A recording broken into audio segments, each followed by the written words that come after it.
Bonjour à tous, je suis actuellement au jardin botanique Jean-Marie Pelt et je vais vous parler de la collection du Jardin des Roses. Le Jardin des Roses nous retrace l'histoire pleine de mystères de la rose, qui est, depuis des millénaires, l'une des espèces les plus appréciées pour sa floraison et son parfum.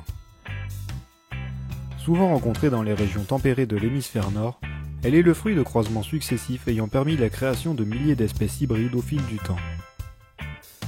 Les plus importantes tentatives d'amélioration ont lieu au XVe siècle aux Pays-Bas et seront basées sur la rose centifolia, rose ancienne déjà connue des Grecs et des Romains, utilisée de nos jours en cosmétologie ainsi que dans l'industrie pharmaceutique pour ses propriétés aromatiques. De nos jours, les nouvelles créations empruntent des caractères à des groupes différents. Il devient très difficile d'effectuer une classification cohérente, c'est pour cela qu'elles sont rassemblées au sein d'un groupe appelé les hybrides modernes. Afin d'en apprendre un peu plus sur ces plantes, nous sommes allés à la rencontre de Donatien Mantovani, le responsable de la collection.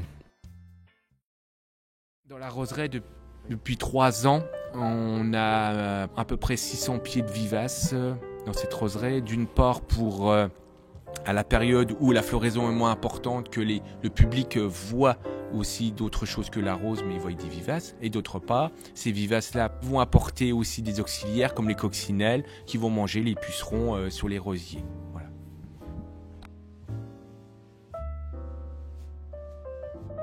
Alors nous avons différents types de roses dans la roseraie.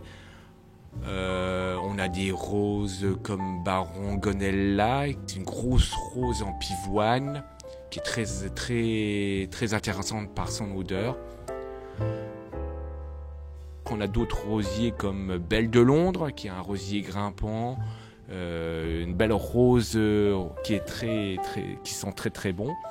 On a aussi Charles de Gaulle.